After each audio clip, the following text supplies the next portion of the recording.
இப்போ இப்போ விஜய் அவர்களை எதிர்க்கல. எதிர்க்கிறதுனா என்னன்னே தெரியல அவங்களுக்கு. நாங்க சில கேள்விகளை முன் வச்சோம். அம்பிடுதான் தட்சாலி வரானார் சில கேள்விகளை முன் வச்சான். அதுக்கு பதில் திறந்தா சொல்லணும், என்ன போகணும். எங்களை விமர்சிக்கிற, எங்களை எதிர்க்கிற அவ்வளவு பெரிய ஆள் கிடையாது.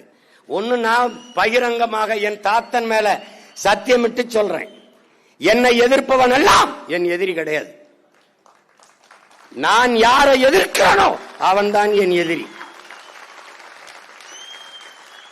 எனக்கு நண்பனா இருக்க உனக்கு ஒரு தகுதியும் தேவையில்லை.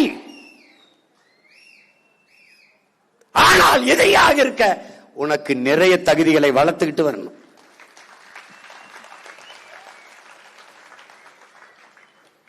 விளங்கா? நீ வேலுநாச்சியார படமா வச்சுட்டா மறவர் எல்லாம் தென் மாவட்டத்தில் முக்குளத்தோரெல்லாம் ஓட்டு போடுவான்னு ஒருத்தன் சொல்லி வச்சா இல்ல, சொல்லி வச்சான்ல, அவன் கேளு என்னங்க இந்த பேச்சு பேசுறாருன்னு. அவன் அவன் அவன் அம்பேத்கரை போட்டா தாழ்த்தப்பட்ட எல்லாரும் ஓட்டு போட்டுவான்னு நினைக்கிறேன். அவனுக்கு அப்ப எங்க இருக்கான் என் பாட்டேன் அயோத்திதாசனும் ரெட்டமலையும் எம் சி ராஜாவும். அவன் ரத்தத்துல நான் இருக்கேன். நான் ஒரு கோட்டை போட போறேன்டா, ஒரு கோட்டை, அதுக்கு மேல ஓவர் கோட்டு. நாங்க அந்த அம்பேத்கர் இருந்து கோட்டை வாங்கல, கோட்பாட்டை வாங்கிட்டோம். இங்க கோட்டை யாருது? என் தாத்தா ரெட்டமலையோடது ஒரு கோட்டு.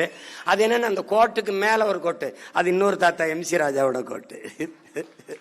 புரியுதா? ட்ரெண்ட ஃப்ரெண்ட் ஆக்கிக்கோங்க. தந்தி டிவியின் சப்ஸ்கிரைபர்ஸ் அண்ட் ஃபாலோவர்ஸ் குடும்பத்துல நீங்களும் இணையுங்க.